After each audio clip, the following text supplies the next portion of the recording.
Nsemmilkom u nilqakom għal programmi ħor Smajt, jiena Nikita Zamita Mango, nixtilkom il-lejli tajjeb. Mija illum se nitkellmu b'xi ħaġa differenti ħaġa mhux tas-soltu se nitkellmu fuq violenza domestika. Għandi mistiedel miegħi il-Mr. Rus Funk mill-Istati Uniti, se nitkellmu fuq violenza domestika ovvjament kif nistgħu neliminawha. Rus huwa attivist li jaħdem favur l-igwaljanza tas-sessi, li jaħdem favur anke ġustizzja razzjali u dik sesswali. Illi jaħdem għal dawn l-aħħar snin biex jikkumbatti l-violenza domestika u l-homophobia għal madwar dawn l-aħħar 25 sena. Waqaf NGO jisimha MensWork fejn ġewwa Kentucky fejn jgħix huwa u llum il-ġurnata huwa kellim ta' fama internazzjonali u jorganizza ħafna workshops. Ovvjament minħabba li huwa Amerikan se jkolli naqleb anke bl-Ingliż fejn kun nista' nagħmel translation, però nittama li tkunu tistgħu issegwu din id-diskussjoni. Welcome to the program, Rus. Thank you for accepting my invitation. Thank you so much for inviting me. I appreciate it. Rus, what made you interested in this field? How did you find yourself, or did you study the subject? Did you work just as an activist, or? I started as an activist. I was studying an undergraduate program in Texas in social work, and was required to do volunteer work at a local agency. And I got connected to the local domestic violence and rape crisis center, and did not know what to expect by getting involved in this work. But what I realized fairly early on was as valuable as I think I could have been as an advocate working with women or children who've been victimized, because I was living in an all men's segregated dorm in Texas. I realized pretty quickly that my best work was actually working with and educating men as opposed to providing support for women. I know that you, and I've explained to our listeners already, that you established and co-founded MensWork. Mm-hmm. This is an organization, and what is your mission? What is the purpose of this organization? The purpose and the mission is to help develop male leadership to prevent sexual and domestic violence. Our kind of perspective is that violence against women will end when men stop doing it, and our work is how do we get more men more involved to stop men from perpetrating violence against women. Most men in Kentucky, most men in Malta are opposed to violence against women, and most men who are opposed to violence against women tend to be silent and inactive in working to end violence against women. If we could get some portion of those men who are silent and inactive to become loud and active, we can work to end violence against women.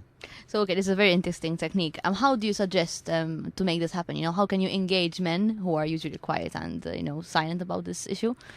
Actually, it's not that challenging. The first is to ask. We find it in Kentucky. We find that actually many men, if we ask the right question, if we ask them to do something, are willing to do something. Then our job as activists and organizers is to connect the somethings that men can do into a campaign type strategy. So we start with something like wear a white ribbon to show that you're committed to ending violence against women. If you're willing to wear a white ribbon, are you also interested and willing to write a letter to the editor? If you're willing to write a letter to the editor, maybe you'd be interested in coming on board and being trained as a peer educator to work with adolescents around engaging in respectful relationships or working against violence against women. So we kind of generate an approach of... An outreach kind of thing. An outreach type of thing, and an approach of each step leads to the next step. And it's our job to figure out what is the next step. We don't ask the men to figure out their own next step, because that's asking a lot of men who have busy lives. What is their approach? Not their approach. What is their maybe their reaction to this? Being approached by the first time, to try and speak up against domestic violence? There's usually two. One is, well, of course I'm opposed to domestic violence. Why are you talking to me? Somewhat assuming that we're blaming them or pointing our fingers at them. The other response tends to be, well, of course I'll get involved. Of course you're right. This is a natural. It never occurred to me that I could be a part of the solution. I thought this was kind of, the only time you hear anybody speaking out against violence against women, it's women. And it never occurred to me that men should be involved. But now that you mentioned it, of course we should. And when I heard you speak as well on Monday, you highlighted a very good point. It's not just, when we talk about domestic violence, very often we just think about the act of domestic violence, just the hitting and the bruises and all the stuff. It starts from an earlier stage with even certain respect, which is shown to women. Mm-hmm. And I think there are a lot of very subtle ways that a lot of men show disrespect for women. The example I probably used when you heard me was how men talk about women in the locker room. Well, that is a perfect opportunity for all of us as men to respond differently, because chances are, to the men who are listening, you've been in a locker room or another situation with other men where one guy said something that you found problematic, that concerned you, that angered you, that frustrated you, that pissed you off. And rather than staying silent about those situations, that's an opportunity for men to stand up and say, you know what, you really offended me with that comment. I don't appreciate it. I have sisters too, and I want my sisters to be respected better. And this woman is somebody's sister, so cut it out. And obviously, if they get feedback from all the guys who are there, who are present, it will be even better for them to stand up. Absolutely. And what we do find is that when one man is willing to stand up in that situation, that it empowers some of the men around him to also stand up. So very quickly, a man might feel like, well, I'm the only one who feels like this, and I'm not going to. I don't know if I'm going to say anything. If he does say something, what he'll find is that many, if not most, of the men around him do feel like him. Obviously, everybody has sisters, mothers, or partners. So absolutely. We're all affected by this. How important do you believe education to be? Is it a key issue in this area? It's a key part of the process. I think we do. One of the things I talked about, I think, on yesterday during the trainings was what little education adolescent men in particular get about how to flirt and date with respect. Of course, adolescent men are going to flirt and date. Most of us flirt and date. And they should, but the information they're getting about how to flirt and date, if you look at the TV shows, the music, the Facebook, the Twitter, the books, is not particularly respectful. And for those people who are listening who have daughters, I'm not sure if the way that is being modeled for boys about how to flirt and date, if you look at the media, if you look at the modeling that they're given by older peers, is necessarily the way you want your daughter to be flirted with. So if we did some education around how do you flirt with respect, that I think would be helpful. If we give education around how to challenge other men when they say things that are disrespectful or when they engage in outright abuse, then that would be helpful.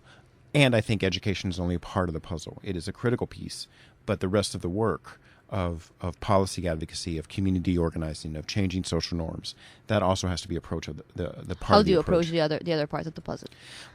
Like I suggested, doing community organizing, that we organize our communities in such a way that we expect in our communities that women are going to be respected. That becomes the expectation, not the outlying effect. We build it into the expectation of how our communities are structured. We do some social norms work around social marketing campaigns or other kinds of social norms work where we change the norms that violence against women is not just a women's issue, it's all of our issue. And as long as the norm is this is a women's issue, then there's reasons why men don't have to be involved. If we change it to this isn't everybody's issue, then men will get involved. So it's a kind of culture change and that attitude, the way you look at things as well. Yes, absolutely. It's an attitude around how do we as men look at women in our own lives, and how do we as men look at these issues of violence against women. Violence against women has a negative impact on our society as a whole.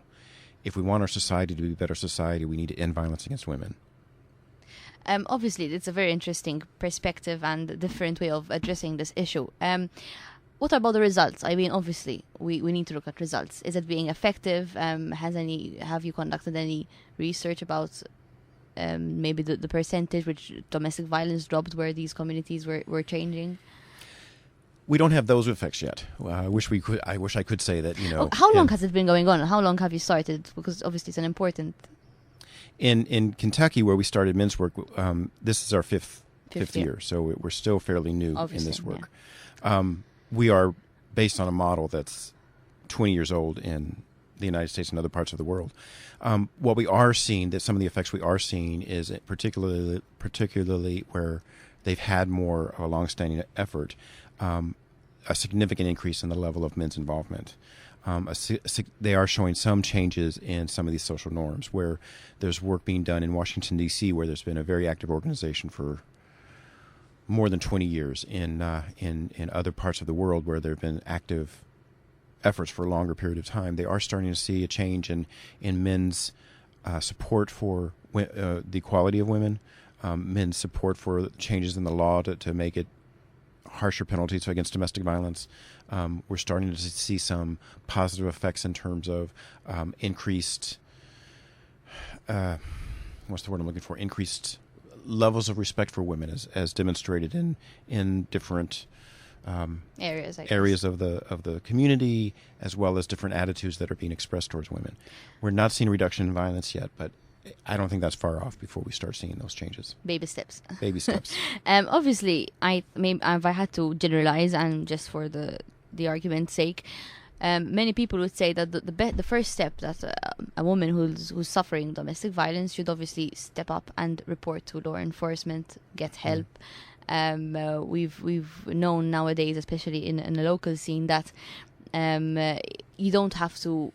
If a woman is suffering domestic violence, and this is very important, and the neighbor is overhearing, for example, an incident, and they can file a report, the police need to investigate regardless if the woman would like to drop the report or not, because very often, which is understandable but unfortunate at the same time, the woman is in an awkward position that if she goes on with the process of investigation, she will suffer at home even more violence, even more hitting, even more, and the kids and this and that. So those are the things which obviously will be keeping the woman back from taking action against her husband in this case.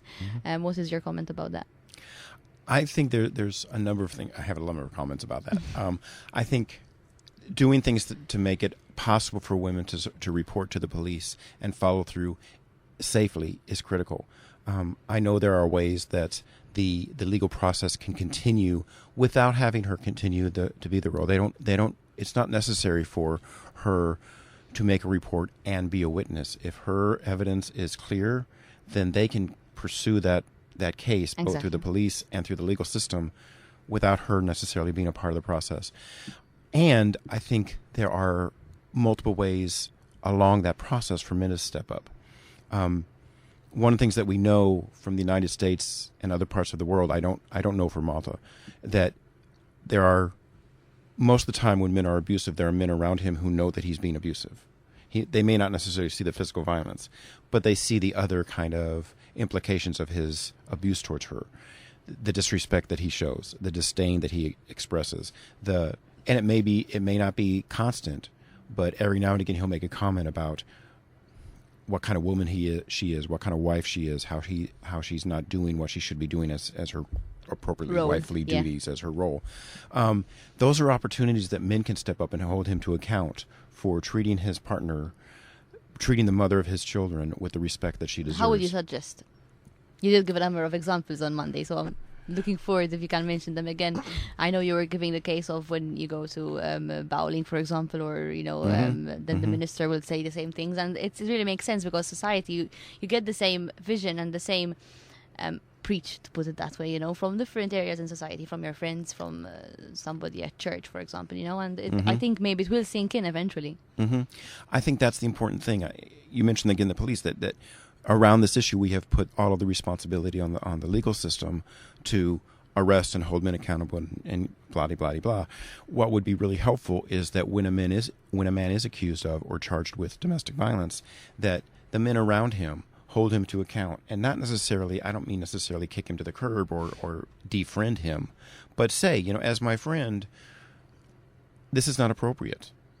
As my friend, it's not okay for you to treat the woman you love like this. You need to stop. How can I help you to stop? And for the ministers and the priests to step up and say, when you have a perpetrator of domestic violence in your parish or in your church, to step up and love him as the Son of God that he is, but also say, as the Son of God, it is not okay for you to treat your partner like this. You need to stop. How can I help you to stop? If men face those kinds of challenges and support at every in every social circle that they were a part of, then there would be much more motivation for them to change and much more opportunities for them to change. I know your purpose in Malta to visit, obviously, training and speeches, but I know that tomorrow you have a whole day of training sessions. Another whole day. Obviously, I'd like to mention it. It's going to be in Ibla Al-Bayda, that's right, at the headquarters, very close to the Corinthia Hotel, right? At the NCW's headquarters, right. Obviously, it will be run from 8:30 until 5 o'clock with a break for lunch and the training sessions. But how are these training sessions, how are you undergoing them? They're very interactive. They are meant both as training sessions, training and educational sessions, but also, and more importantly, to start laying the groundwork for a long-term strategic effort here in Malta to develop a plan for engaging men nationwide. And today in particular was a very good day to take some movement forward on that. So I think by the end of the week, we will be very close to having the bare bones, at least, of a strategic plan that we can move forward with. Do you offer different training for different areas of society, in the sense civil society, maybe women's groups, law enforcement have a different training, kids, for example? It's been really interesting. It's been the local community, mostly through NCW and the MCOW. MCWO. Sorry, y'all. The Malta Federation for Women and the Council for Women, basically. Thank you, yes. To identify who are the groups and that they want to bring. There was a long range of conversations between us around what were the topics that we wanted to cover. And it's open to the public for tomorrow, so anybody who's listening to us can even drop an email or a private message to me tonight, and I'll give them the proper details. Absolutely. We encourage you to come and be a part of the solution. We want to lay the foundation that within another 15 or 20 years, 30 years, however long it takes, we want to lay the foundation to make Malta a community that is safe for women. I know when I was reading your biography that you're also interested when it comes to racial discrimination and sexual discrimination. Obviously, women who are, let's say, a black disabled woman is more prone to certain discrimination and certain maybe violence. Is it the case? That is certainly the case in many parts of the world. Again, I don't know enough about the specifics of Malta to know for sure, but I think it's safe to assume women who have multiple vulnerabilities are multiply victimized.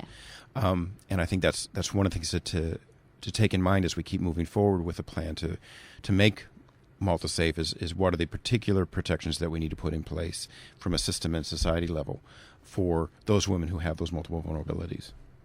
Obviously, we're kind of discussing the fact that we might live to see the day when we might not be talking about domestic violence anymore. Do you think this is realistic? I think it is absolutely realistic. I have a 3-year-old child, and there's no doubt in my mind that in the next 20 years we are going to be making a tremendous enough difference that my child will have a very different experience than I did, and that his mother did.